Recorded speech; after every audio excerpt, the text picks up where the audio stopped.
Hi, love. Oh, hi David, how's it going? Yeah, well, I had those blood tests done a few weeks back.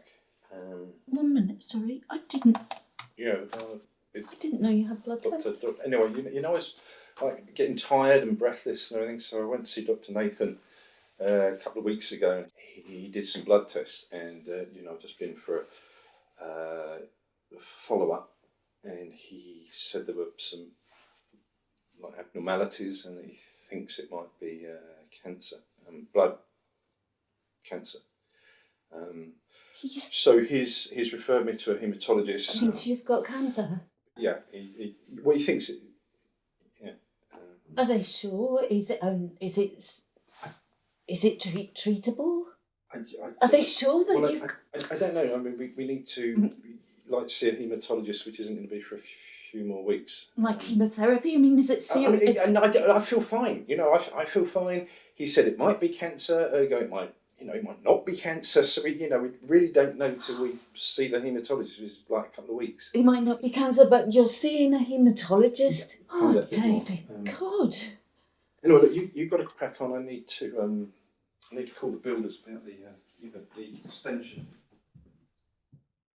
In the scene we just saw, David broke some bad news about a possible cancer diagnosis to Marianne. Breaking bad news is always difficult, and emotions like fear, anxiety, and sadness are, of course, normal. The way in which someone receives bad news about an illness can have long-standing effects on their relationship to the unwell person and their illness journey. Breaking bad news in a skillful way establishes a positive pattern of communication about the illness from the beginning. Let's review some key issues raised by the scene we've just watched. To start, David came straight in to tell Marianne the bad news. He hadn't taken time to prepare himself. Before you break bad news, it's important that you take a moment to recognise your own feelings. You may feel overwhelmed or worried yourself. If so, is now the right time to have this conversation?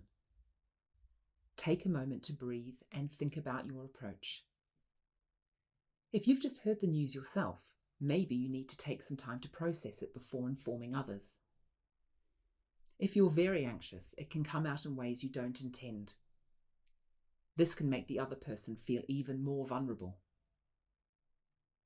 Remember to set the scene and prepare the other person for a serious discussion. Choose the right time and make sure that you have their attention. Remove any distractions like phones or computers before you start so that you're not interrupted. Let them know that what you're going to talk about is important. Then make sure that you're both comfortable and in an open, receptive posture. Did you sense how David seems annoyed by Marianne's questions? This is because he's anxious himself about the uncertainty he faces and the fact that he doesn't have all the answers. It seems as though he wants the conversation to be over and done with. The goal of breaking bad news well is to make sure the other person feels safe enough to hear the news, feel what they feel, and express themselves. It's hard to do that when you yourself are feeling overwhelmed. Here, Marianne is understandably upset by David's news. It can be hard to sit with someone else's feelings, especially when they mirror our own emotions. So David feels the need to jump in and reassure her.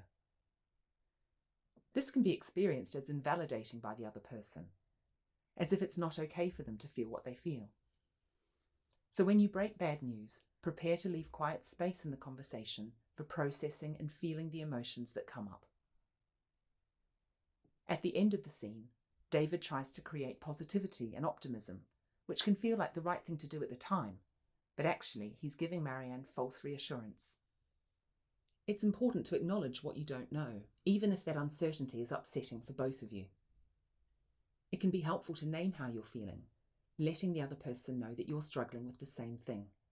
Actually, sharing that experience is reassuring in itself and doesn't set up any false expectations. Let's see how David does now that he's taken a moment to prepare for this conversation.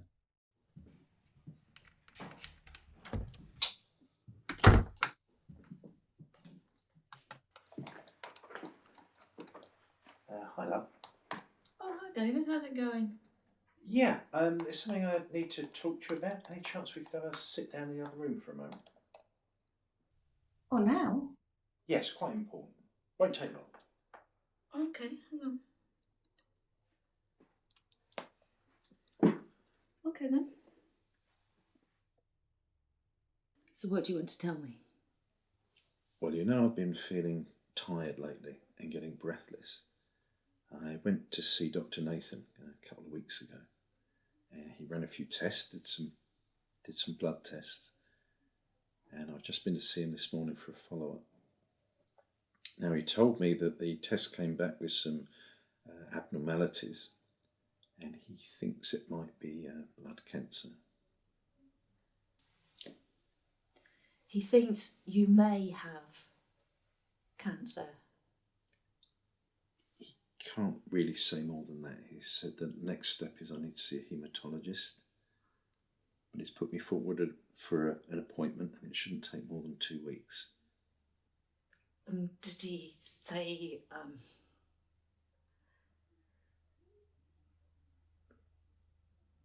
if it's advanced or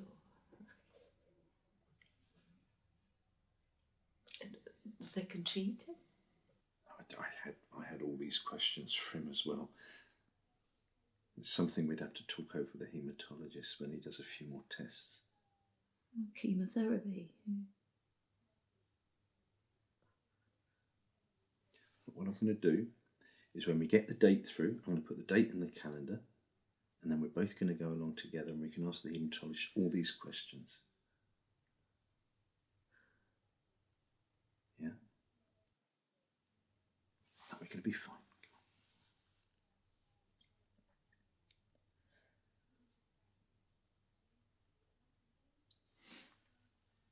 And look, you've got your work to do. I've got to phone the builders about this extension. I'll tell you what, how about I book a table at the curry house tonight? We can talk about it a bit more then, yeah? Yeah. Come on. I'll be fine. How did David do that time? Remember, when you're breaking bad news, take some time to prepare your approach. Choose a time when you're not feeling too anxious. Set the scene for a serious conversation. Leave space in the conversation for silence and processing feelings. Breathe through your own difficult emotions as they arise. Resist the urge to jump in and fix things or reassure. Be honest and realistic about what you do and do not know.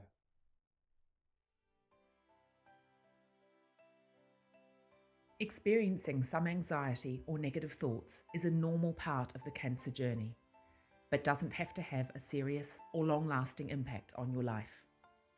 Help is available, so please speak to your cancer team, cancer charity, or support organisation for more information about cancer specialist counselling.